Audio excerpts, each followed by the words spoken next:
Hello and welcome to episode 40 of Cutscene Combos. I know, crazy. This Almost as week old as we me. have. I was actually going to leave that Oh, joke out for one okay. I week. was getting the self-burn in before you did it, but Yeah, we've successfully broken him. Anyway, this week we have a character profile on Hawkman. We'll be doing our review and discussion around Black Adam, Andor episode 8, the new Tales of the Jedi shorts that dropped on Wednesday. We've also got two trailers to go through this week for Antman and the Guardians of the Galaxy Christmas trailer, as well as some interesting news about the future of DC films. And then our Super Showdown this week is a Super Skrull versus Red Skull.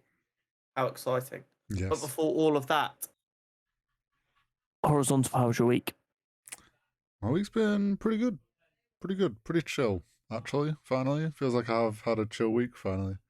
Um, Wrapped up a big project with KCP. Just been doing small bits of work here and there. Finally got my passport sorted. Awesome. Or sent off, at least. Like an ADHD brain. My parents' passport and mine all ran out at the same time. They organised theirs in June. I've only just got to mine. Love to see it. Um, totally been on top of that. Other than that, it's just been kind of chilling. The Rocket League boys play this weekend. Hopefully qualify for Rotterdam, so that should be good.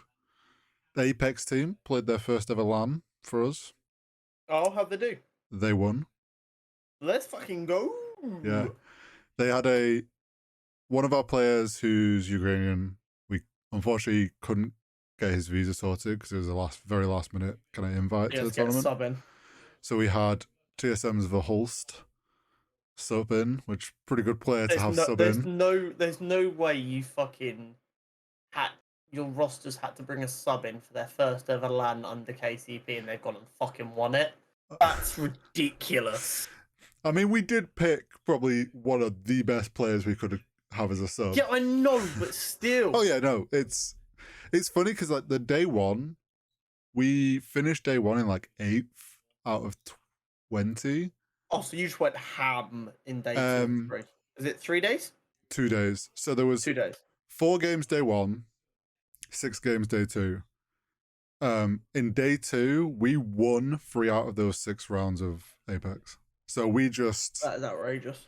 slot in. We got second in the last game as well. I don't know So who the talent manager is at KCP. Eddie. They clearly do a very good job because I feel like every time you guys pick up a new team, they are always right at the very top. Eddie is great at his job. Yeah. Honestly, That's the only way to and put like it. even like with the Apex pickup, he smashed it because there was a lot of teams that he was looking at, but he played it patiently. And then GMT, who they were formerly known as, who came 5th at the ALGS Worlds, suddenly came on the table, and in he went, and You know. we're already Shout out Eddie. He's absolutely goated at finding talent. honestly killing it off the rip. Feels so good. Yeah, 100%. So, but yeah, pretty chill week. How's your week been? Everything is on fire. Oh, fun. Um, just you know how it is with projects. I mean, you work on projects. Obviously, different style of projects, but projects are projects. Not a lot changes. And you know how it is. Sometimes stuff gets delayed out of literally everyone's hands, and you're just waiting around. Yep. Then there's timeline changes and new Yep. projects that no one even knew were a thing come out of thin air with really short deadlines. So that's what this week has been. Ah, Bearing in mind all of that, it's gone relatively smoothly. that's good. That's what you can hope for. Yeah. Myself and the other people who've been working on the project with me have really pulled off a masterclass of short notice getting stuff done. Love to see it. Which is, I mean, it's always a good feeling when, like, with little to no time, you pull off an absolute madness and get stuff done. But obviously, you prefer not to be in them situations in the first place. 100%. But other than that, it's been pretty cool. One thing I will say is, as you know, Hori, I have a couple of a comic series Oh yeah. that I have delivered every month. The Amazing Spider-Man. I don't Oh have yeah, the yeah, most yeah. recent one next to me. I've added a new comic series to that this week Oh, because they're a new writer's taken over the Miles series, so that's ooh. relaunching at #1 again. Oh, exciting. If you were interested in doing that, ladies and gentlemen listening, there is a link down in the description that will take you to Forbidden Planet, and they will manage series subscriptions for you. You just go, I That's like this pretty comic. pog. Send me this every time there is a new one, and they go, no worries, bro, we got you. And then you get to have them really fun days where you turn up and there's a package you weren't expecting. Did I see that the Blue Beetle got a new comic or something? Maybe. I feel like I saw something. I was like, oh, I wonder if Connor's seen that because I know you like. I'm a fan of the Blue Beetle You as a are a fan. concept, mainly because of Batman Brave and the Bold. I'm not gonna lie to you. Fair. Um, I feel like I read it might somewhere just be a new. or re-release of it. It might just be a new writer's taken over. Unsure. I can't remember. I just First look. saw something. Oh, they're starting a new series called Graduation Day, and the announcement yesterday, by the looks of it, is that it's also going to be published in Spanish, Oh, interesting. which is really cool. Bearing in mind Jaime's like of Mexican descent, it probably should be in Spanish. Yeah, that's Just pretty kind cool of as makes well. sense. But yeah, that's cool. I'm a fan of Blue Beetle, and I'm looking forward to the film at some point next year, whenever it's due to come out. Oh yeah, I forgot about that. But it's time for us to move on to our character profile. Yes. It is our second to last profile from the Black Adam film that's come out this week. There's one more due for next week that I've got planned. Oh. To cover all the characters, because Black Adam's done a lot of characters that won't be that well known. This is Which is true. always fun because it gives more exposure to some really great lesser known characters. Mm-hmm. And it also allows me to not have to think too hard about character profiles. So this week we'll be covering Hawkman. Hawkman is very, very cool. I saw a lot of him growing up in the Justice League Unlimited show, goated cartoon. Mm. But they don't dive in too much to who Hawkman and who Hawkgirl are in that. So let's talk about this a little bit. Mm-hmm. Hawkman is originally Prince Khufu from ancient Egypt. Okay.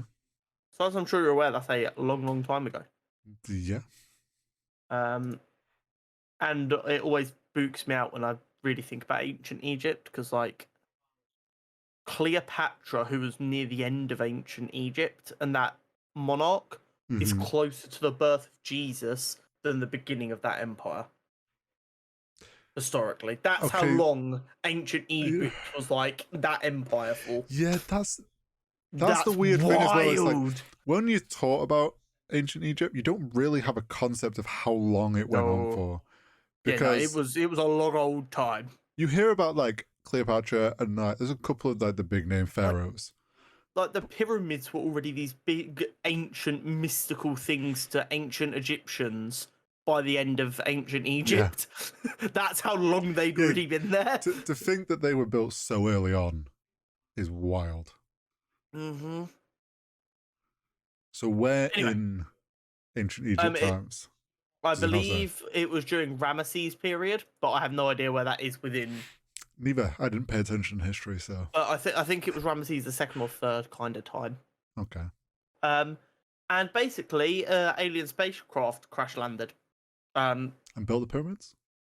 Maybe they were leaving after building the pyramids. Who knows? And he discovered it, and the aliens on board dying. And the interesting thing was this machine, this spacecraft was powered by an unearthly material known as nth metal. Nth metal? Mm-hmm. If you know a fair bit about the DC universe, but not specifically about Hawkman, you'd probably recognise that term, nth metal. Okay. It's kind of all of their spooky shit has nth metal involved somewhere along the line. And basically one of its main qualities is it's an anti-gravity metal. Okay. Which is kind of spooky, but kind of cool. Very cool. And basically the energy from that metal transformed his soul and made it so that his one true love, Chaya Mm-hmm. would be reincarnated. Their souls would never depart from the mortal plane. Should their bodies die, their souls would just be reborn in a new body. Interesting. Yes. So he doesn't always get his memories back, and he doesn't Right. always Okay. get all of his memories back. So there are a number of times. Do you know what the best way I can describe it is? Go on. You know Hancock by Will Smith, that film. Yes. Yep. You've got them paired up. It's not that complicated of they were born in pairs and stuff. Yeah. But the idea that he has this like one true soulmate, but he can't remember her. Yeah. That's how it can I be get you. sometimes when they're reincarnated. Okay. I get you. But after loads of reincarnations over the years, he was born as Carter Hall, Okay. an archaeologist, a very successful archaeologist. Nice. And Carter did manage to regain a fair number of the memories from his first life. Pog. And this inspired him to take up the Hawkman moniker. Oh, okay. And then eventually he found Chaya again, who in this life was. See, I think this was a typo because later on she was referred to as a different name. So people in the comments might be able to tell me if, like, she died again and just had a very similar name when she was reincarnated. I'm going to go with the name that I think sounds right to me, though, which is Kira Sanders. Okay. And once they met, she then kind of got some of her memories back, and she Right. became Hawk Girl. Of course.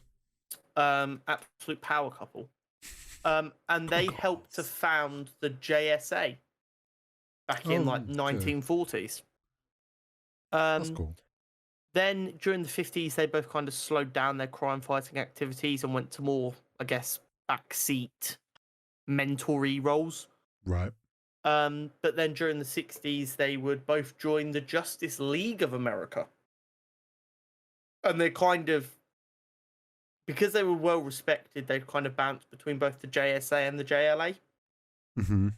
As kind of intermediaries. I'll be honest, in current canon, I don't know what, like, the purpose of there being two entities is. Right. It used to be before some of the big crossover events. JSA was during the Second World War Mm-hmm. and was like the Silver Age of comics. Then in the Golden Age, the JSA had died out and the Justice League became a thing. Right. Okay. I don't know if that's the case anymore though. But as I said, they'd both gone to be very influential members in both the JLA and the JSA, Mm-hmm. being a big part of most crossovers. I feel like if you kind of buy any big comic events, they'll probably be involved at a decent level somewhere there, but just far enough down where you don't find yourself going, well, I need to know more about that character to understand. I get you. Yeah. And as far as I know, this was his big screen debut. Yeah, I think the only other time we've seen him in live big action is screen Arrow. Yeah. And that was only for like a couple of episodes or so. But I don't think we've had him on big screen. I'm pretty sure. Yeah, we've seen it. We've seen him on TV and stuff before in live action, but I don't think we've seen him in films before. No. Same as Dr. Fate. Dr. Fate was in Smallville, back in the day. But there we go. That is Hawkman. It left me with the question of where's Hawk Girl? Have we not found her yet in this universe? That's a point. But we will see. I guess maybe she's already dead and he's waiting for her to be reincarnated. Who knows? Yeah, possibly. But I think this brings us beautifully on to Black Adam. Yes. Of which I think it's only right I start after the message I sent to you basically immediately after finishing the film. yeah. Which actually made me go watch it sooner than planned. So I went, okay, so I was wrong. They smashed it. I just want to refer to last week where we ended with me saying, if this is great, Connor's going to have to say he was wrong. And if it was bad, we won't be talking about the film. I mean, let's be clear here. I don't hate being wrong as long as I'm wrong and it's like a positive that I'm wrong. Yeah. I don't want to be like, I'm really excited for this film and be wrong, because that just fucking sucks. But my main concerns were it was going to feel a bit too mid 2000s-y, with Yeah. too much emphasis on action and a very basic story that doesn't really give us anything. And I didn't want them to go the other way, where they tried to make it too kind of like Infinity War, Civil War level of like story needed, Yeah. because these are new characters. That's a lot to expect from people in 2 hours. Yeah. And I think they hit that balance head on the note, right on the nose. I would agree. For me personally, Piers Brosnan absolutely hit it out the park. He was so good. Yeah, he played his role He incredibly. did a very good job. I enjoyed. I forget the actor's name. The person who played Atom Smasher and Cyclone were also highlights for me. Yeah, I think they did a great job in their roles and playing their characters. Yeah, and I mean, The Rock's got to be happy. This was his highest ever opening weekend as a leading man. Well, his passion project's paid off. It has indeed. I have to say as well, I think The Rock in the Black Adam role suited it very well, actually. Maybe because we all know The Rock is an action film star. He's not necessarily the best dialogue actor, shall we say. Yeah, Like when you hire The Rock, you're hiring him to be The Rock, not to be like a character actor. Ian McKellen or something. Exactly. And maybe the way that they did the story for Black Adam and how I think how they presented him with him kind of not really knowing what the fuck was going on, sort of thing, and being thrust into a new world, that it played very well into The Rock's hand. I think Black Adam as a character doesn't ask as much of like the really deep acting as other characters do, which allows The Rock to not be obviously off the mark. Yeah, it kind of actually plays into him. There's a couple of bits I didn't like though. The film wasn't perfect. Okay. I get it's a superhero film, so there has to be elements of comedy.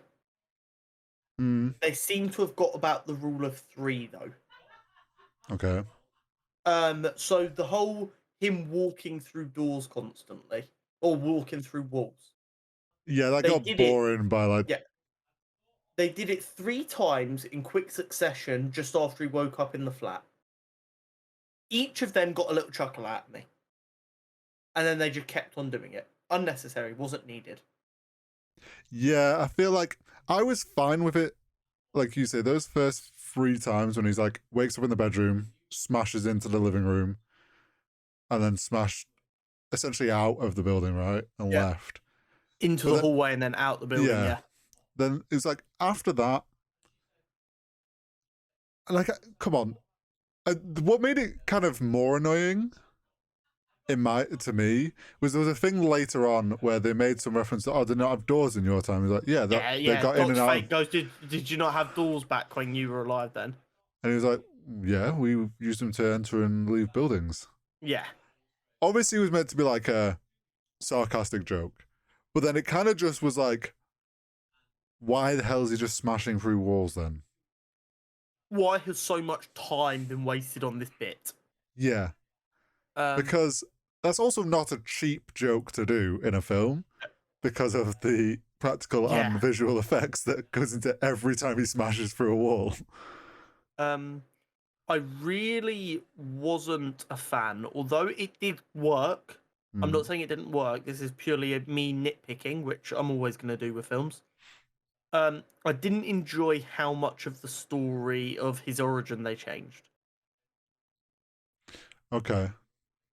His son sacrificing himself to save him instead of him killing his nephew because his nephew wasn't doing what was needed to save their land. Yeah. That felt a little bit too much like, well, we can't make The Rock look like an arsehole.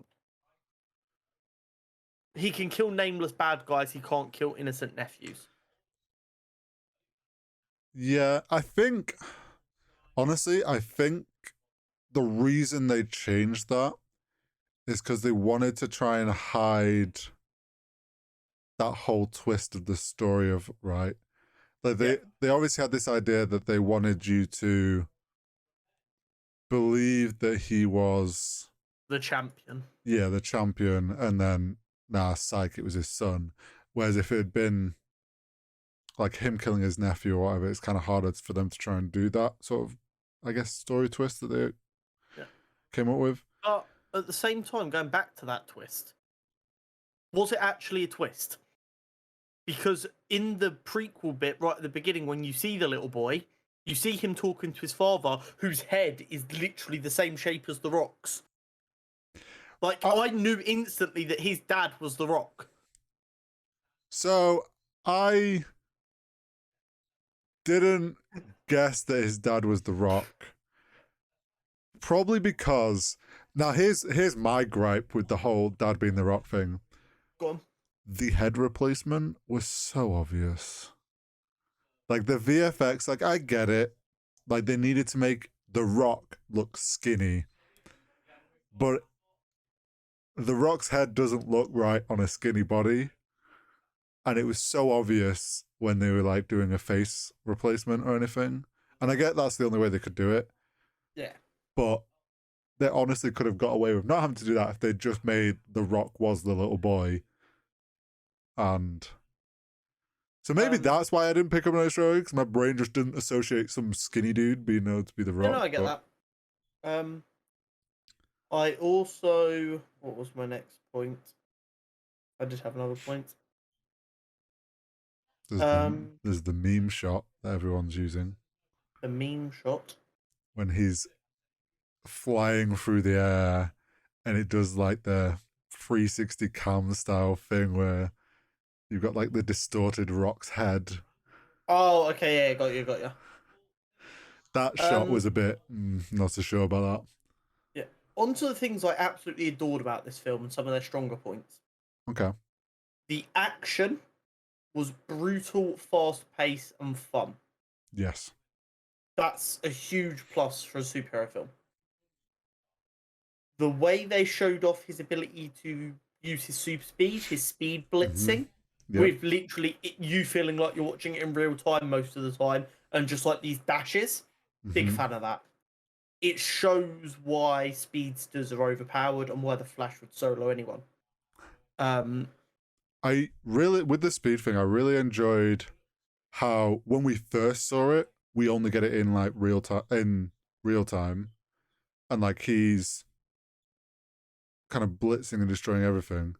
Then to kind of really show it off a bit more, they do the typical what I call bullet time, where they slow it down, and you see like him just like slightly touching a propeller to go this way. I'm okay with one of them shots in a film. Yeah, this is it. I'm glad they did it only once. Like I'm fine with them doing it once to kind of show you the perspective of what's going on when he's going that fast. But once is enough to kind of show the viewer like this is how the Black Adam sees it. Now for the rest of the time we can show you what it's like real time, so you really feel how fast it is all the time. Yep, completely agree. The next big thing I loved was the story. The story of Kahndaq being overrun by this gang that are just taken over and no one helping, and then the JSA turning up to bring the Rock in because he's dangerous, and then being shocked when they weren't welcome with open arms by the people. I think it is a not so subtle way of saying, hey, first world countries, stop acting like you're morally superior and holier than thou when you're willing to just let people die until going in and helping benefits you. Yeah, I was going to say, until it's like an issue to the greater world, you don't really care. Exactly. It's a very popular and well-known phrase. One man's terrorist is another man's freedom fighter. And I think in these current times, the word terrorist gets thrown about a lot. And anyone who wants to see any kind of change can be viewed as a bad person. So I think kind of showing that not everyone lives the same life and sometimes different methods are needed is a valid Yep. point to make. I also really liked how there was obviously like we were given this thing of there's the big bad shit going on, which is the gang. Then you had the JSA and Black Adam butting heads, but both realizing that this other thing's kind of an issue. Like Black Adam wanted to deal with the gang, doesn't care about JSA. JSA is trying to deal with him, and will try and deal with the gang after. And it sort of all solves itself in a little way. But then, so you kind of, as you're watching, you're like, okay, they got the son back. JSA is doing their dumb thing now where they're putting him in a cell. Like, he accepted. Cool. To then being like, slight twist. Big Bad's not gone. Big Bad's still here. Now you need Black Adam. And showing that, like, see, there is use for people like Black Adam, and there's a time and a place for it, even if you deem him dangerous. I really liked how you kind of get the sense the story's done, and then they're like, oh no, it's not over yet. Now it's Black Adam's turn to be the good guy, essentially. Yeah. I completely agree. And I think it kind of managed to speed run the whole Black Adam is savior who goes too far, becomes bad guy, becomes savior, becomes anti-hero. And they skipped that pipeline pretty effectively. Without leaving you going, oh, I feel like I'm missing some character development here. And that's tricky to pull off. But they did a very good job of it. I think what helped with that was them altering his kind of origin with the whole him taking off his son and going too evil then, which got him locked away by the wizards. I think that helped sell that. And I did like the way that they did his between Black Adam and Hawkman and their kind of interaction throughout to the end where Hawkman even accepts the fact that, okay, your method is needed sometimes. And that understanding of Black Adam as an anti-hero, he's not always the right answer, but he is the answer sometimes. Indeed. And then we got one of the greatest post-credit scenes of all time. You put in our chat post-credit screen also goated or something along those lines. Because I honestly hadn't even PCS was huge pog also. Yeah. I hadn't even considered post-credit scene, I'll be honest. So then I was like, okay, well, I have to stay now. Made sure I stayed. People getting up and leaving, doing the usual thing that people do, and I was just like, I can't remember the last time I didn't watch credits at this point because of that bastard who wears a hat. Even any TV show now, if I'm watching on Netflix, I scroll over the credits to check there's no post. It's ingrained. They've got us by the balls. Great reveal.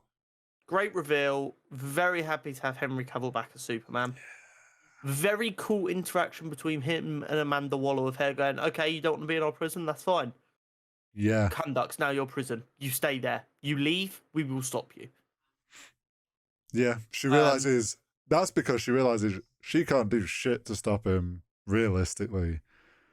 So it's better to just let him, like a lot of the world in fucking danger in the fallout. So it's better to make him think he has some sense of freedom. Yeah.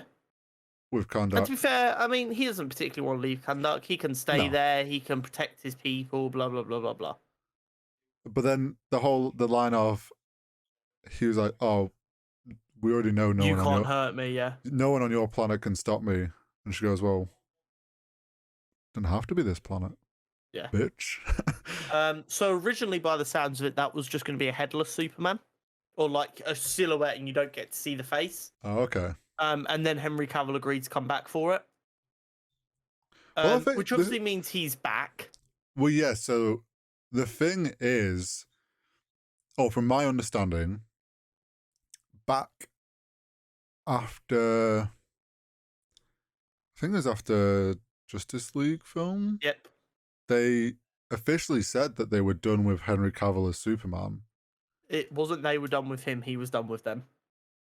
Oh, my understanding was they were done with him because they wanted to use Supergirl. Nope.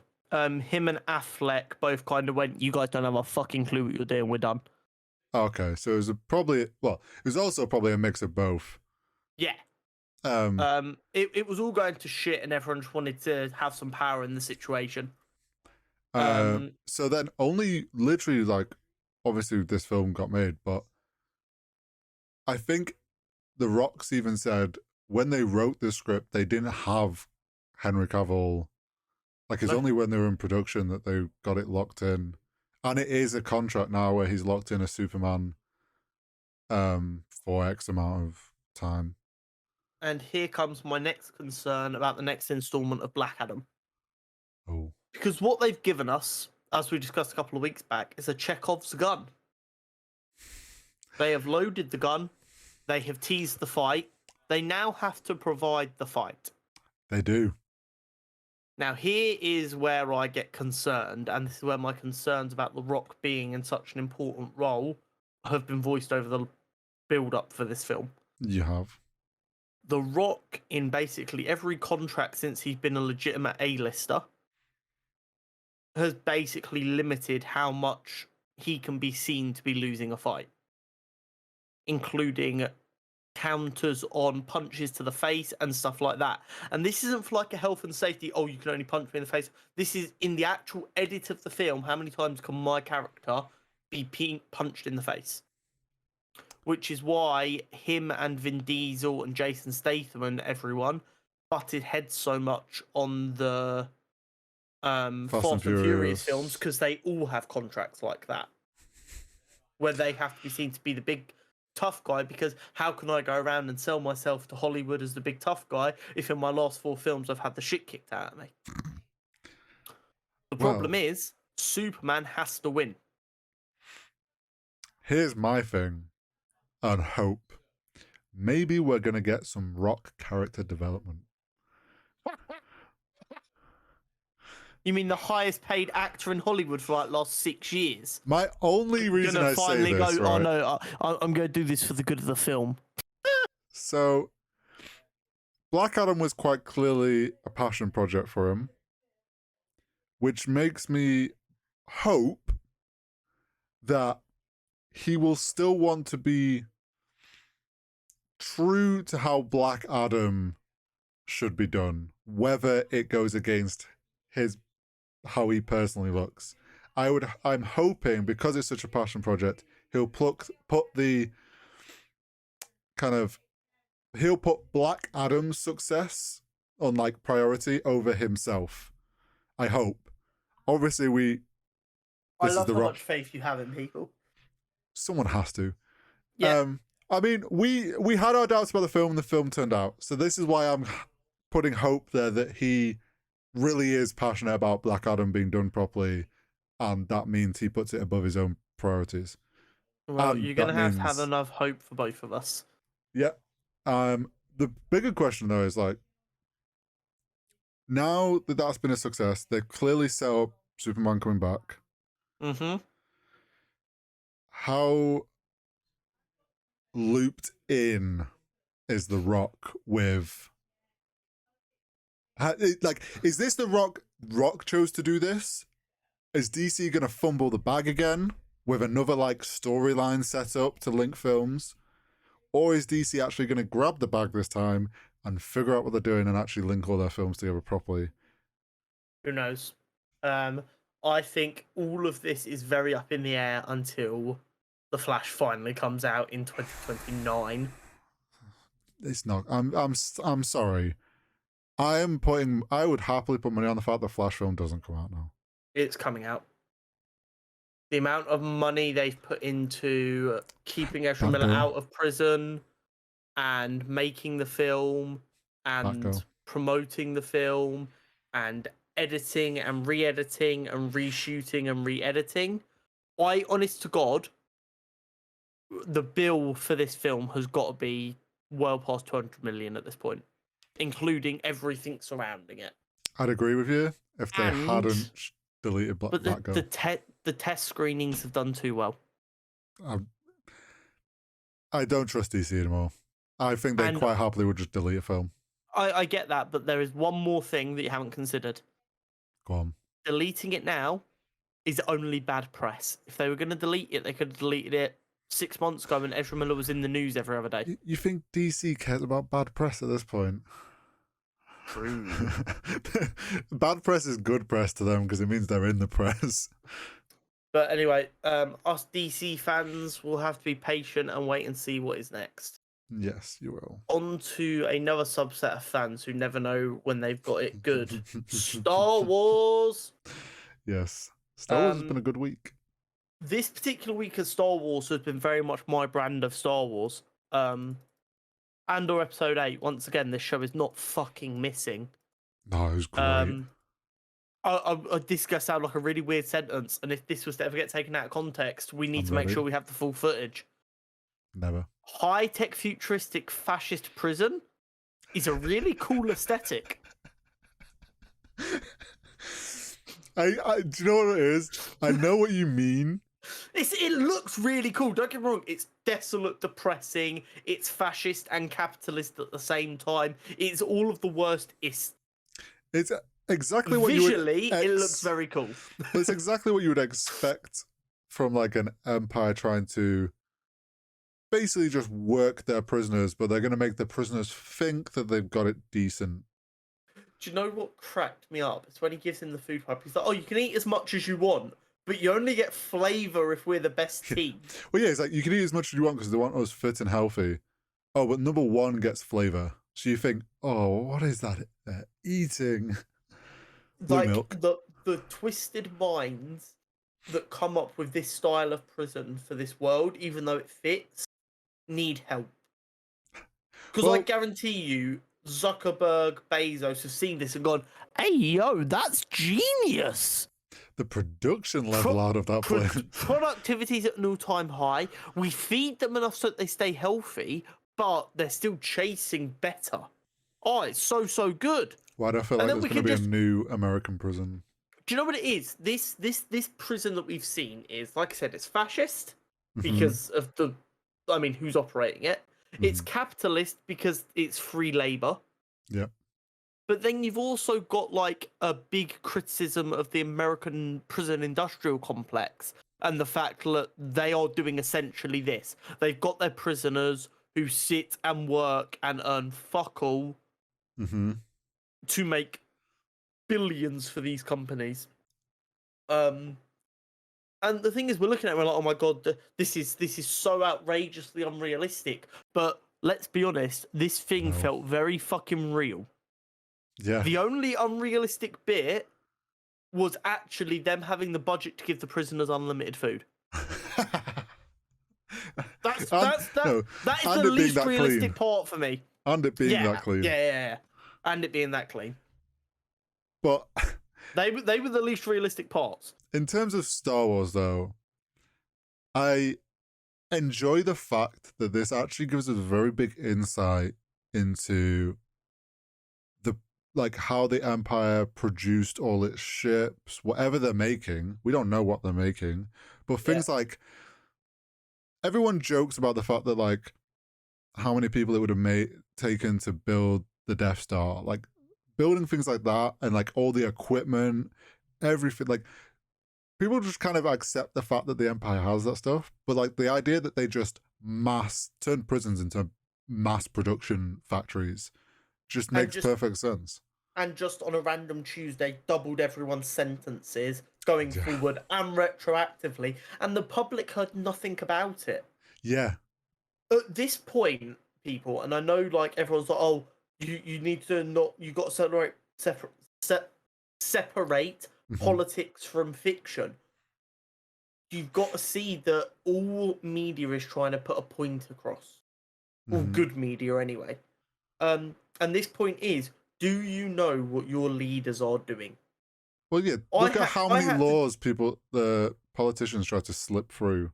Yeah, like I had to tell someone at work the other day that the Conservative Party in Britain right now, 6 months ago, was trying to make it illegal for us to protest. They were trying to make it illegal for us to go out and protest the government. That's a basic human right. So It just is. wild. And no one really seems to have like picked up on it. Yeah, Yeah, like, you see people talk about it occasionally, but large majorities of people don't even know what's going on.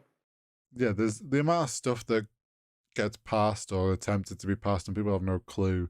This is a like fictional example of that. Like the fact that this law passed and the people inside knew about it only because their sentences got doubled and they have a number counter. Also, People on how the outside, fucking depressing would that be?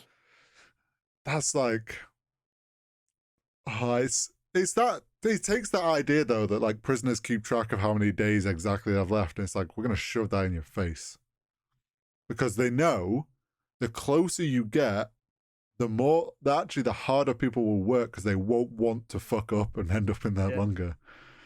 Put it this way, I don't think it'd be a surprise to anyone listening that I'm a very left-leaning socialist. I think Um, that's I don't think that would really be a surprise to anyone. This episode this week pushed home these issues so well. I was ready to go out and like start fighting the man right then and there because they hit them points of like, do you know what's going on in your own back garden? And like I said, it feeling so realistic and believable, and being able to go, there are definitely people who would try and pull this shit off. yeah. Should genuinely make you a little bit scared and be like, oh, that felt a little bit too real. Death Star Like... blowing up, you go, oh, that's sick. You don't go, oh, that could really happen. Yeah, I know what you mean. This prison, you're like, I feel like I've seen this in a documentary. Yeah, and it's like Watch it's very the way it's all set up as well is like there's 7 floors, 5 sections in each floor, whatever, and every section like each segment, and then there's like what 7 sections inside your floor. You're all against each other. Yeah. Then each reviewer against the other ones on your floor. And I guarantee you no one actually wins. No, it's all just that's all just corporate level like competition to push productivity so that they're making more stuff. They feel like they're in a competition and they're winning something, but realistically, the people winning are the people at the top. I guarantee you everyone gets shocked every day. Probably somewhat. But like, do you know what I thought was interesting? There's that one bit where they're like obviously swapping from day shift to night shift. Mm-hmm. And they're in the tunnel waiting, and one of them's doing sign language across to another. There's like, I think something rebellion wise is going to break out. Because also the fact that the gods don't care what's going on and don't really like pay any attention to actually what's going on inside. They just bring the people in. Well, no, it's all run itself. Yeah, people are so scared of doing anything wrong and getting shocked, which is all automatic. They know people are going to comply. It's a beautiful fear tactic. Hey, say what you want about the Empire, they were well run. They were efficient. The only thing they didn't know how to do was stomp out rebellion. Well, when it's at senators' house parties, which also, what's his face? He's definitely been taken out back and shot, hasn't he? Tay, was it? What, her friend? Yeah. No, I don't think so yet. No. So I get the sense that obviously we made a bit of a time jump, didn't we, when Cassian got caught? So that also included time jump from that first party. Mm-hmm. And there was like the comment of, oh, he's back. Oh, you're back again. Is this becoming a regular thing now? Are you here for just passing through, or? Yeah. And even the daughter's noticing that he's rocking up a lot, which is not a good sign for him. For Tay. Oh yeah, he gonna die soon, and that's when Mon. Because like by the time we get to A New Hope, Mon is like not even pretending to be part of the Senate anymore, so I don't know. She's like a full-on rebellion general. Yes.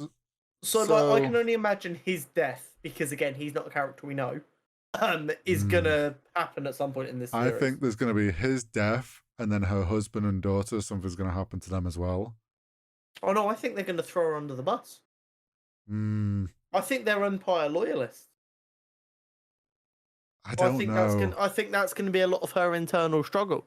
She's literally having to give up her family for the good of the universe. I think what'll happen is her husband's obviously going to figure it out and be like, try and pull her away from doing it, because it's the daughter that's then going to say something out of pocket that's going to then, not intentionally, but get her mum in shit. And then she's gonna have to like flee or something.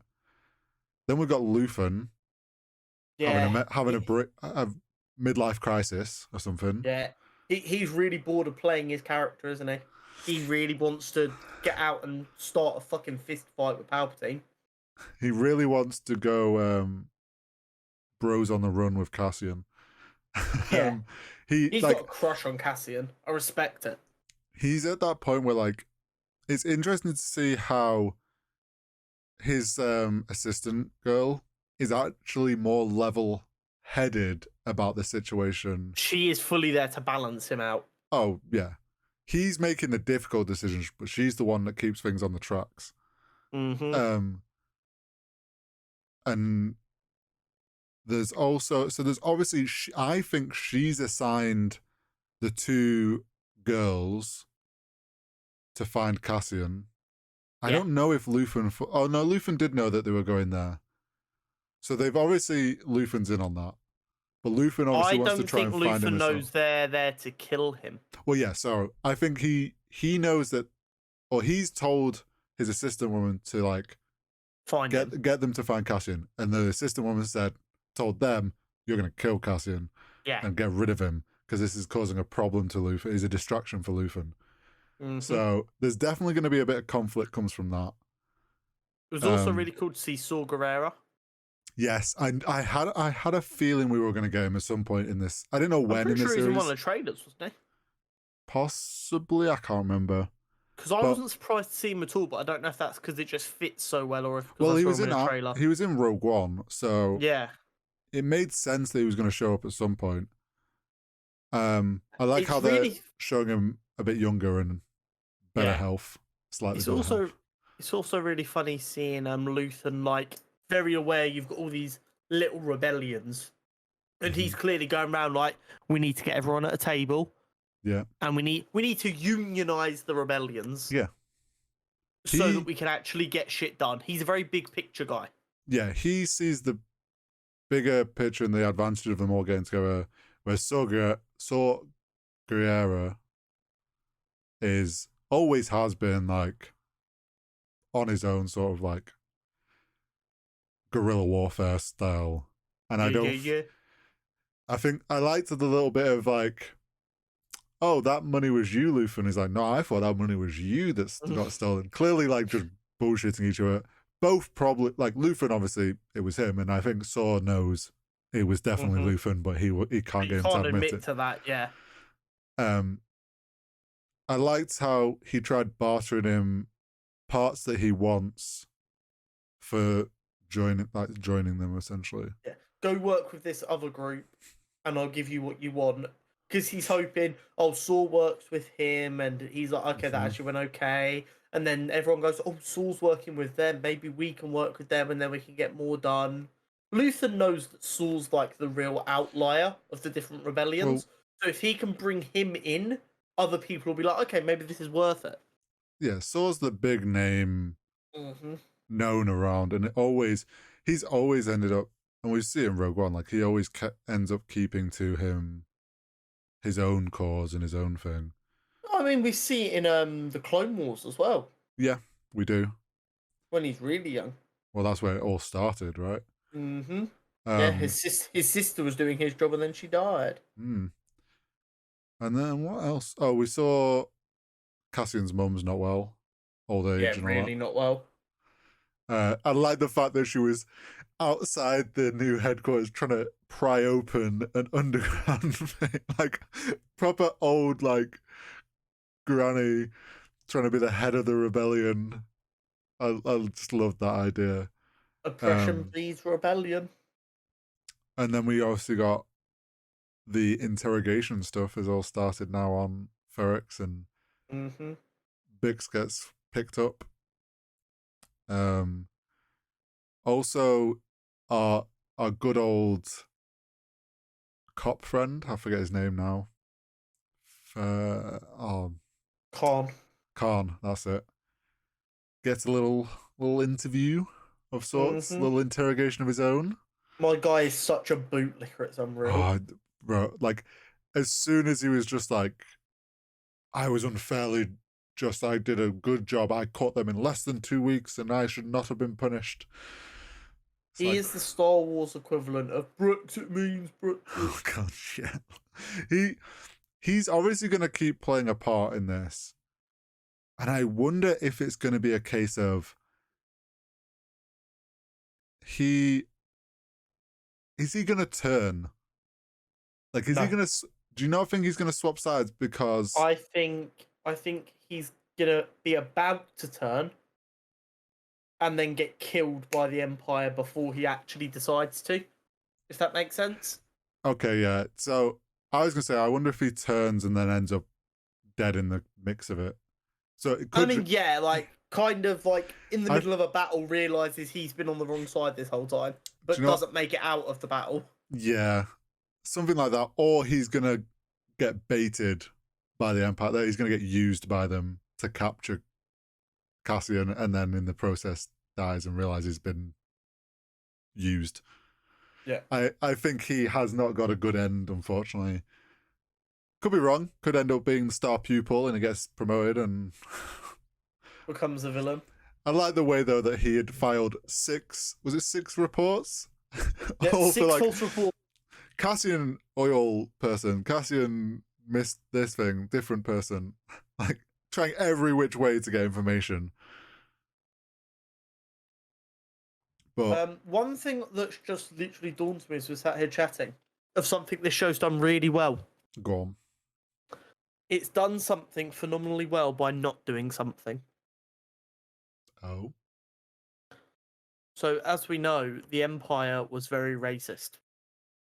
And basically anyone who wasn't humanoid was turned into a slave or killed. Yeah. Have we really seen any aliens? The only ones I've noticed have been at Mon's parties. And they've always been in the background. She's always been talking with. Now, in my head, partly I was like, is this a budget thing? Or like No, a it's vision? not budget. Well, not a budget thing. Like, obviously, it's very hard to do close-up shots with alien characters if you're using prosthetics. Like, it's never going to look 100% realistic. Like, it's going to look a little bit. So I was like, wait, maybe they're just trying to avoid that. But it could be right. You could be. I think a big part of it is them showing something by not showing something. The only time we've had like an interaction with one was that first episode when Cassian is walking through town, that his friend or whatever stops him for money and uses his other bigger alien friend as like tells him to just stand there and look mean. Mhm. That's the only time we've. Yeah, and again, he's working on a really poor planet. Yeah, there's definitely been a lot like. If you think about it compared to basically any other, especially modern Star Wars show, Yeah, there's been practically no like non-humans yeah. There's been the only or time they've shown up non-humanoids. has been in backgrounds. They've definitely kept the focus of interactions between Mhm. humanoids. Because that's who ran the Empire. Yeah. Very, very interesting. And I think this brings us beautifully on to Tales of the Jedi. Yes, so good. Which I mean, when that got announced at D23, that was by far one of the most exciting things for me. Mm-hmm. Because I love Count Dooku. Yeah. Having grown up with the prequels more than the originals, Count Dooku's obviously a big part of the prequels. He's a huge part of the Clone Wars. Yep. He's a badass character. Christopher Lee shone as him in the films. So to get to see a bit of Dooku as a Jedi had me so hyped. Honestly, both Count Dooku's side and Ahsoka's, like, what Tales of the Jedi has done, my only complaint is there wasn't more episodes.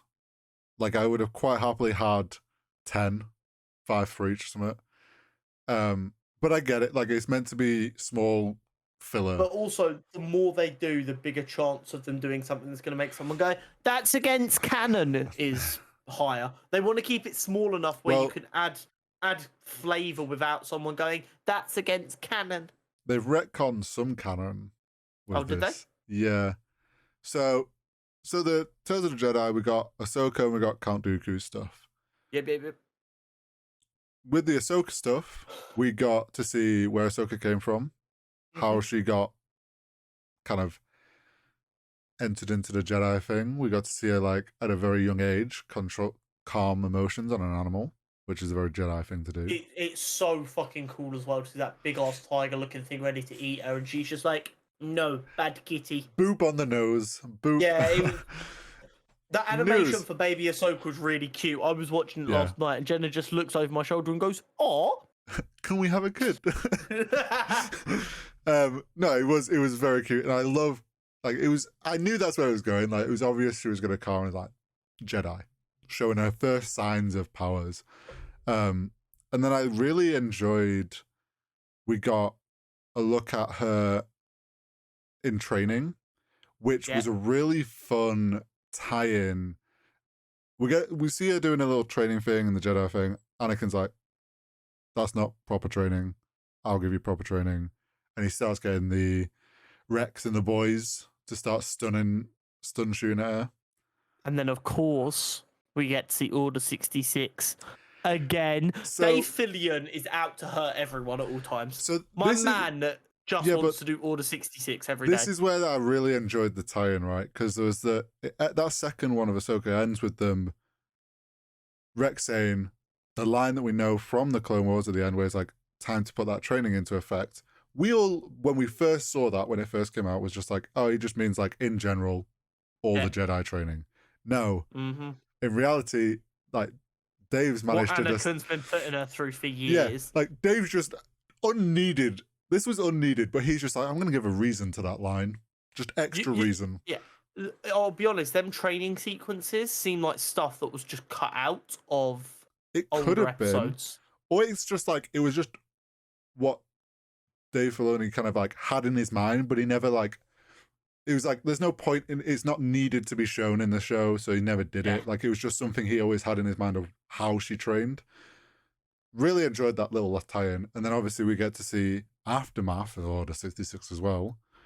And where kind of Ahsoka disappeared to for a while. We got to see my man Bail Organa again. Yes, again. I love that man so much. He's everywhere. More. Do you know what, though? With him showing up, like him now having that, like, Ahsoka calls him for help in the end and goes with him. I wonder if he's going to show up in the Ahsoka show. Cool. Potentially. But I enjoyed that, like, how they showed her go into her hiding, where she went, around the same time that the Obi-Wan Kenobi show is set. Like, where Ahsoka disappeared to. I like the fact that they had her show up for the funeral, though, because it was a nice little... Of course she would. Very Ahsoka thing to do. Yeah. And then when she left, she goes to the ship and Rex is there waiting at the ship. So they stuck together. I'm interested to know how Rex ends up on that planet with the other ones. Oh, wait, you haven't seen Rebels yet, have you? On Bad Batch. Oh, no, I haven't seen Rebels yet, no. Am I right in thinking that years ago it was confirmed that Rex was on Andor for the Battle of the Ewoks? I can't remember. Captain Rex, episode 6. Okay, this was a pre-filtered search. Yeah, he's in episode 6. Look. Okay, well, there's... When you eventually get around to watching Rebels, which I think you need to do before the Ahsoka series comes out. Yeah. Oh, yeah. He shows up in there. So there's like... I'm interested to know how he ends up there for that. Maybe we'll get something else. But then we also got Dooku stuff. Dooku stuff was very cool. Getting to see him be corrupted and... Young Qui-Gon. Yeah, young Qui-Gon Jinn. And we got Mace Windu. And then the canon retcon is Yaga, the female Yoda. Yeah. In previous, I can't remember if it was in comics or some other show or something, but the way that she died previously was she absorb some, like she died in some other way. There was kind of a bit of a weird sort of, wasn't like anything crazy sort of death. So this kind of retcons that and makes it a bit more of a reason behind her death and what happened to her. I like the idea that she chased down or followed Dooku and confronted him. Do you know what I really like? Christopher Lee always portrayed Dooku as not just being like evil, if that No. makes sense. Yeah. So it always made sense that there had to be like a logical reason why he made the decisions he made. Yeah. And you can see exactly why he was swayed to the dark side. He was out there trying to save this senator's son, and actually the senator was the arsehole. Yeah, And then he sees the council and the Jedi Order just doing what the Senate does. And we've already established that the Senate's got people who are there for their own personal gain. Because who would elect officials that don't give a fuck about the people? Yeah, imagine. And then you've just got this like gentle ear going, we're going to fix it, we're going to make it better, blah, blah, blah, blah, blah. You can see why, because Dooku does in his heart, before he fully goes to the dark side, fully is just trying to do what he thinks is the right thing. Yeah, you see where he started from with the ideals 100%. of that he as a Jedi, he believes the Jedi should be helping the people, and he's starting to see that the Jedis more often than not were just doing the bidding of the Senate and more trying to keep just the Senate in peace rather than just trying to people in keep peace. balance for the Senate and keep the Senate happy. Yeah, because they felt that a balanced and peaceful Senate is best for everyone because then there's no like big butting of heads, not realizing that they're basically just doing the Senate's bill. Bad shit that's allowed to run underneath. You see that like Dooku had the intentions of the people, and then it was like Palpatine obviously then played on that and used that against Dooku himself, and slowly you get to see like Dooku even says like the small little things. Like it wasn't like a very quick change for Dooku. It was quite clearly he kept doing things that he thought was the right thing to do, but then actually was pulling him away from the Jedis and their ideals, which then in turn turned him to the dark side. Yeah. Did you pick up on the archive that he deleted? Yeah. That was the master who went to Camino and commissioned the clones, wasn't it? Yeah, it deleted the info on that so that people forget about it. Lost the planet, Master Obi-Wan has. Now, what this all is a roundabout way of saying is this week in Star Wars, they've shown us that both the Republic and the Empire were bad in a lot of ways. Yeah. And this could be taken to see, no matter what, it's always going to be shit. I look at it a different way. If you sit back and just accept whatever is, it will be shit. Yeah. Make positive change, people. I think what Star Wars is doing great, and this week showed, is they're very good, and we're very lucky that they're going back and filling in a lot of these gaps, because there's a lot of big gaps in Star Wars, and they're doing a great job of just developing characters with backstory, essentially. What it feels like to me is they've done a beautiful mosaic, but only actually done like 80% of it. So now they're spending these couple of years filling in that 20% so we have a full picture. And then when that's done, they can move on from the Skywalker saga. Well, as we're getting more into news things, something I've just remembered. The rumor is the next Star Wars films is outside the Skywalker saga. It's set after the Disney trilogy, and there's potentially some characters will rock up again. Yeah, but it's not the Skywalker saga anymore, is it? It's a new story. It's not. So maybe some old characters, because these people still exist. I appreciate that. I think, me personally, would have much preferred them to really step away from the Skywalker era. I get that. And we have a fresh... Do you know what the only problem with that is? Go on. Star Wars fans. what you would have got is what we've had for the last year or so with Marvel, with everyone going, this doesn't feel connected anymore. Why is it even a Marvel film? Like, what's the point? And you would have had Star Wars fans going, we know this universe. Why don't we recognize anyone? How are their faces? We don't know. Do you know what I mean? And while I agree that it would have been really fun to see them just go, okay, we're now over here in the galaxy. This is a different story. People want some familiarity. And I think that's what we're actually going to get. There's going to be one or two characters who were there for maybe the first film, just to be there as literally like a handing of the torch, going, our story is over. This is your story now. Yeah. I mean, they could have done that with just the shows have stayed with those characters. I just completely because fucking agree. I would really love Star Wars to go back in time to when the Sith were in the most control and there was lots of Sith and it was just the Jedi were on the back foot. Give us a trilogy that leads to the creation of the Rule of Two. Yes, that would be great. That's what I want. You hear that, Dave Filoni? Make an Order 33 film. I wonder if they're going to do the next set of films is still carrying on the timeline, so close enough that there's these characters going to cross over. I wonder if they, once they've filled all the gaps with their shows, maybe they do a show, one of their shows they bring out is a completely different timeline as a test the water sort of thing. Maybe. Because there is a lot of Star Wars they could play with. I mean, it's a long time ago. There's a lot of time between then and now. It was a long, long time ago. In a galaxy far, far away. Some of the most iconic lines ever. Can't lie. Some of the most iconic After Effects, just text scrolling across it.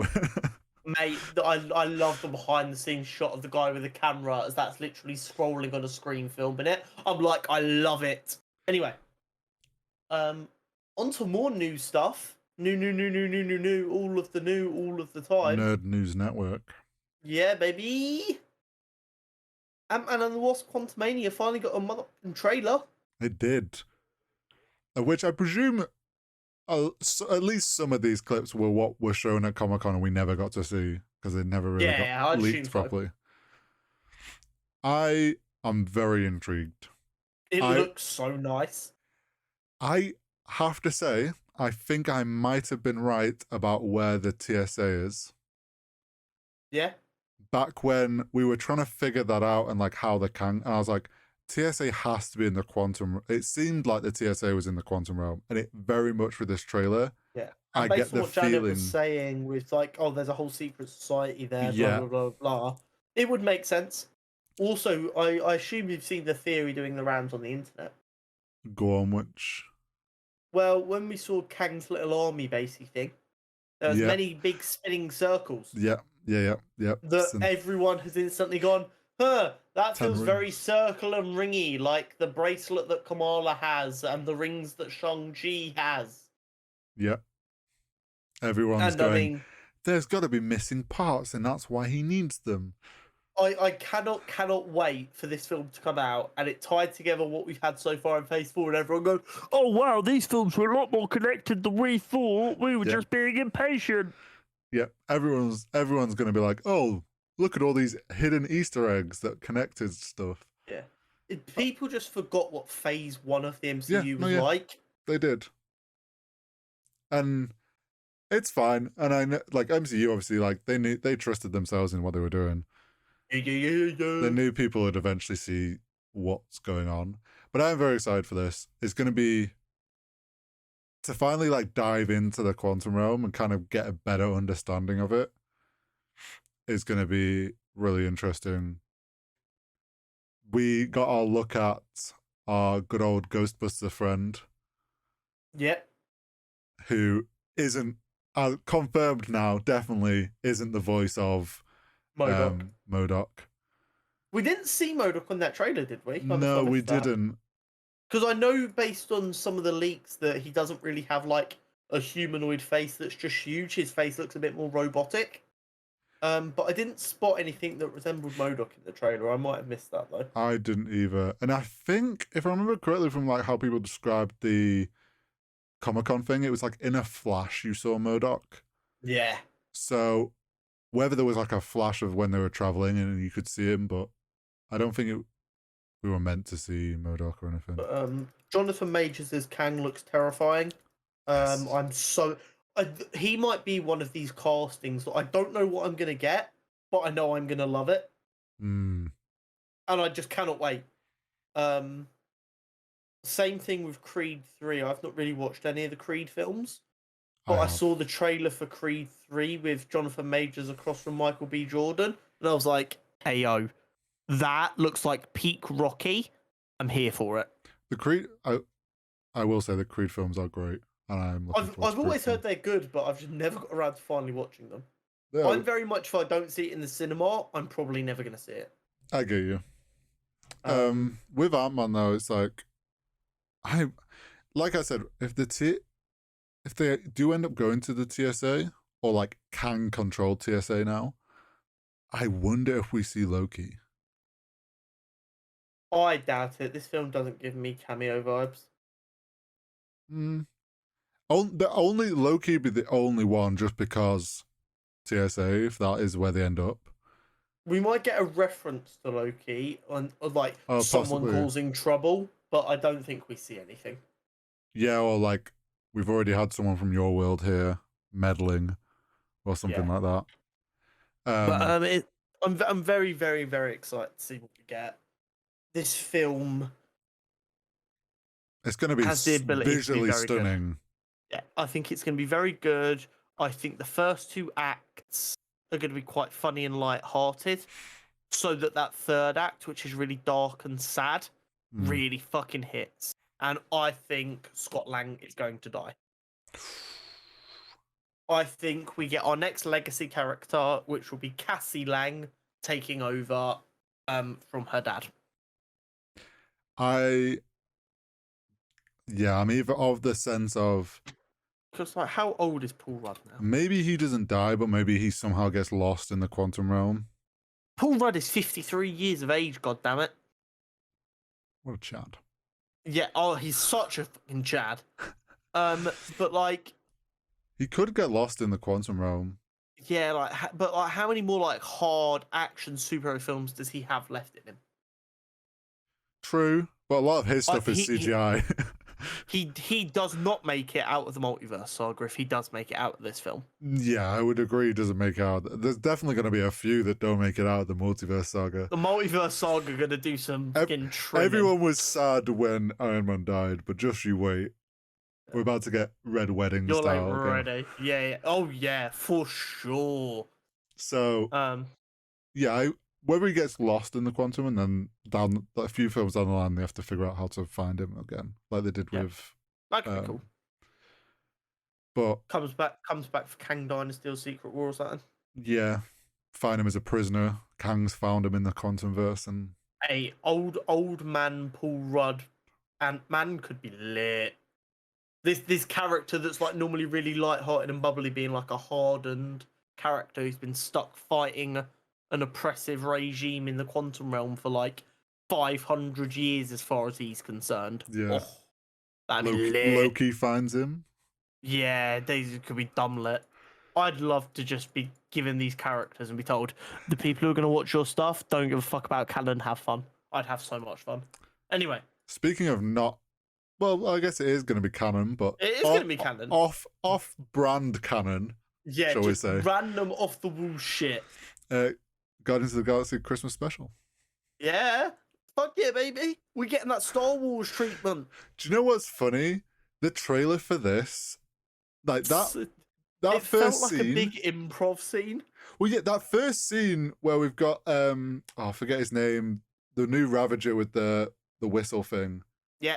Did you not instantly get the feeling that like we were watching a behind the scenes kind of documentary about Guardians of the Galaxy? Just the way it's really lit, weird. the way it's lit, and like I don't know what, like just the way it's shot. I was like, am I watching a behind the scenes thing here? And then I realized like it's been made to look low budget.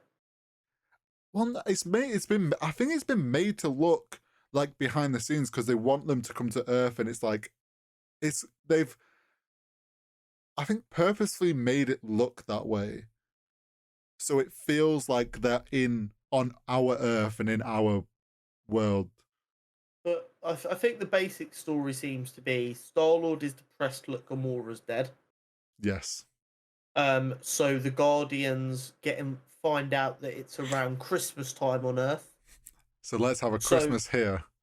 So let's make Star-Lord happy by doing Christmas. What would Star-Lord want for Christmas? Let's go kidnap Kevin Bacon. Well, let's go to Earth and get a present for him. What's his favorite thing on Earth? Kevin Bacon. And you do see Kevin Bacon in the trailer running away from Drat and Mantis. But they break into his house. Yeah. We've come to collect you as a Christmas present. You're coming with us. Instantly runs away. Obviously. What I will say is, bearing in mind this is like 6 years in the future, I can only assume Kevin Bacon got blipped. Well, here's the thing, right? the way that the Earth felt, and again, I think this is just the way it's shot, makes it feel almost like the way She-Hulk's fourth wall broke, where it's like they're not going to their Earth. It's like they've come to our Earth out of the show. They're coming to get actual Kevin Bacon from main Earth. It's like they've come out of the show, like the MCU, and they're on our Earth. And maybe that's just the clips that they've shown us, but it just feels very weird. But yeah, if it's obviously meant to be their Earth, and yeah, maybe he got blipped, or did he get blipped? I think it's going to be a very silly, very goofy thing to watch around the holidays with loved ones. I'm going to say there's going to be a post-credit scene where Santa shows up. I'm going to say there's a post-credit scene that teases Guardians 3. Oh, yeah, possibly. I think, because Santa is an actual mutant. MCU character, yeah. Yeah. He's a mutant. He's an Omega-level mutant. Yeah, so I feel like they're going to play around the whole fact that, like, Santa isn't actually real or something. Yeah, and like the whole show, and then right at the end, real Santa shows up with his superpowers, and he's just like, "Sup." No, let's not talk about Santa too much because you're ruining one of my character profiles for Near Christmas. Who? Yeah. But I think you're right. It's going to be very lighthearted. It's going to be very jokey. And knowing Marvel fans and how Star Wars fanish they've become, they're going to hate it because it's just stupid fun. Why are we getting a Christmas special? This should have been Guardians of the Galaxy 3. But yeah, this is going to be James Gunn's second to last project. He's got the Christmas special and then Guardians 3. And then he is done. He will be leaving. Apparently on very good terms with Kevin Feige. Kevin Feige is very excited to see what he does next. Over as the creative head of DC Films. Yes. He'll be co-running it with Peter Safran, who will be looking after the business side. I think DC finally realised no one on planet Earth can do what Kevin Feige does.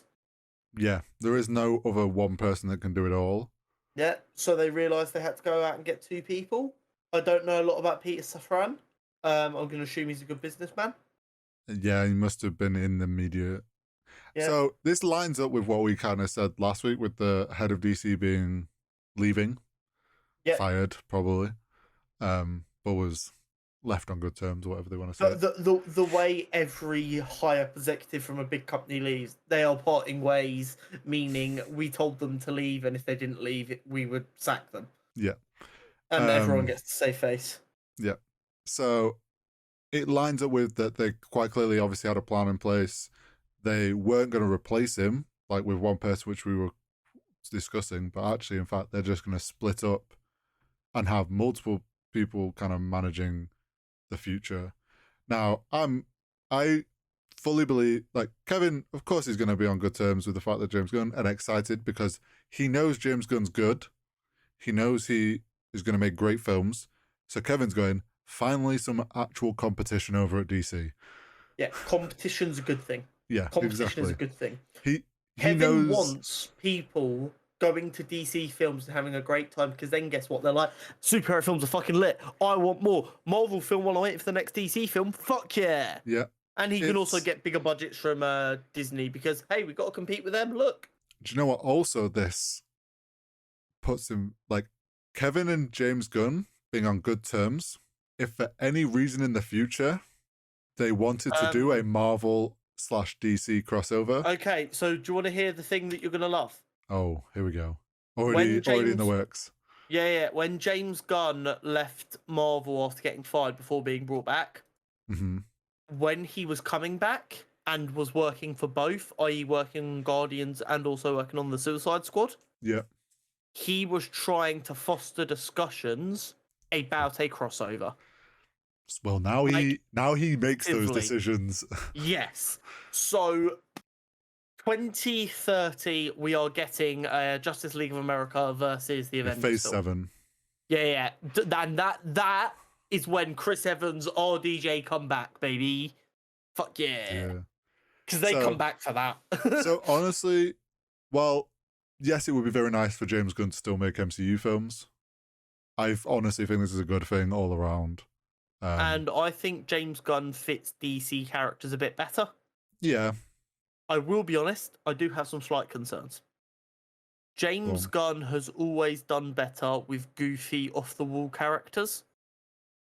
So I am not as confident in his ability to execute these fan-favourite, well-established characters like Batman, Superman, The Flash, Wonder Woman, Green Lantern. Well, because we've not seen him do it. True, but we do know that Matt Reeves has Batman control. Mm-hmm. So I would imagine James Gunn is essentially going to build what Kevin has been building with his own set of directors.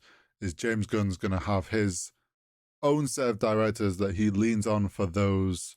So like he's going to lean on Matt Reeves for the Batman characters and that sort of world because Matt Reeves has proven himself that he understands those characters. James Gunn will still do the characters he's good with. And I think he won't attempt to do it all himself. I think he's worked under MCU. He's seen how Kevin does things. He's seen how Kevin's got things to work. Realistically, he should be going into DC with like a good idea of how to get this to work and not trying to do it all himself. He knows that's not going to happen. Don't get me wrong. I think James Gunn's going to do just fine because, as far as I'm concerned, he's done the best DCEU film so far with The Suicide Squad. It's an absolute masterpiece. I love it.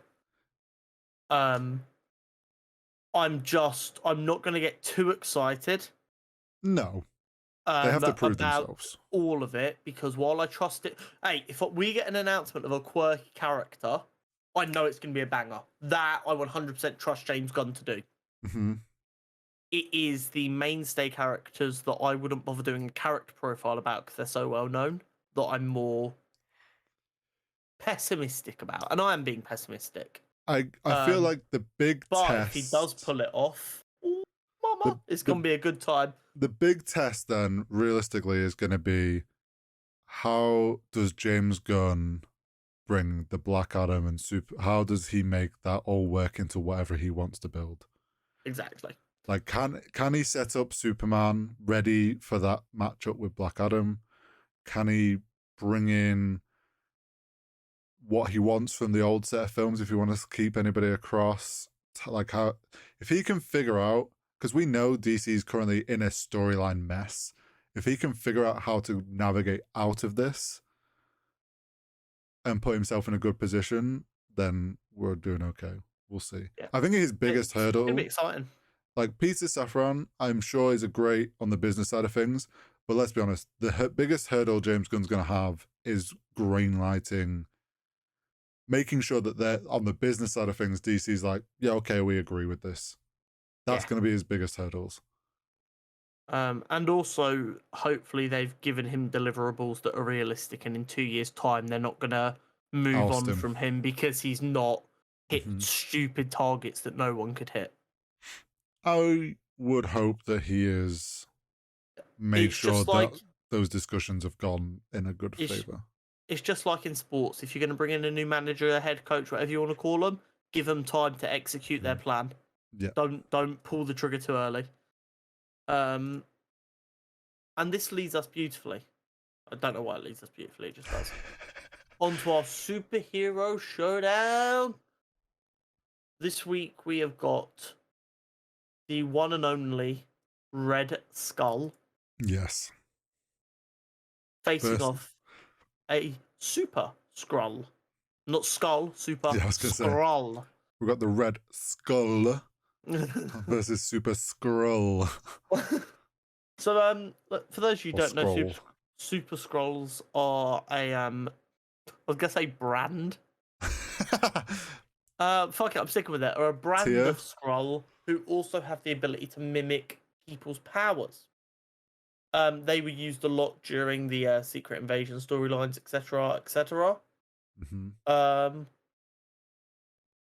So don't be surprised if we see some in the coming months during Secret Invasion. Yes. Just saying.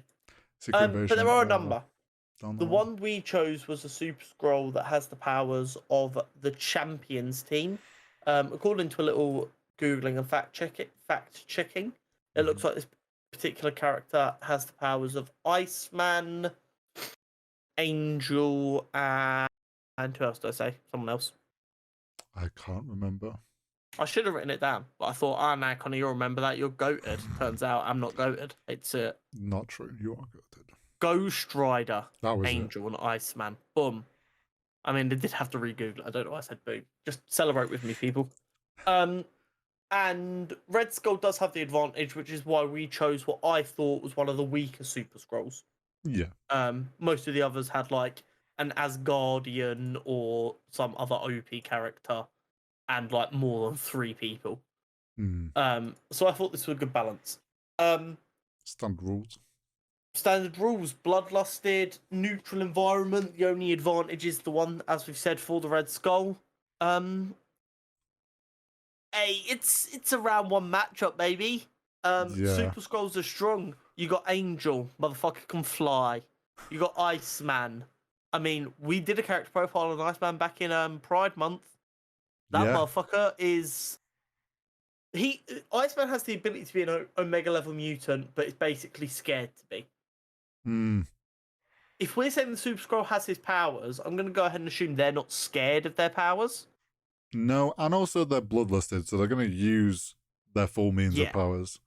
And Ghost Rider ain't to be trifled with. No, he's not. So Red Skull, while Red Skull is strong, fast, durable, has very strong ideals. Yeah. I genuinely see this because Skrulls don't fuck about. No. It's just like they freeze his blood, like the water inside his blood. They just freeze it. Oh yeah, that like Red Skull isn't gonna like be walked over like general person. Like he's Super Soldier Serum. He's gonna be strong. He's gonna give it a good fight. But Super Skrull's just gonna like, the fuck are you doing? I ain't got time for this. Exactly. I'm gonna use all abilities that I have at my readily available, and yeah, Red Skull either freezes blood, just gonna fly up and do whatever he wants. Also, being Ghost Rider, like he's got so much under his belt that, and Red Skull will last a little while, but he's gonna get beaten. He's smart enough to keep himself alive long enough to really feel the pain.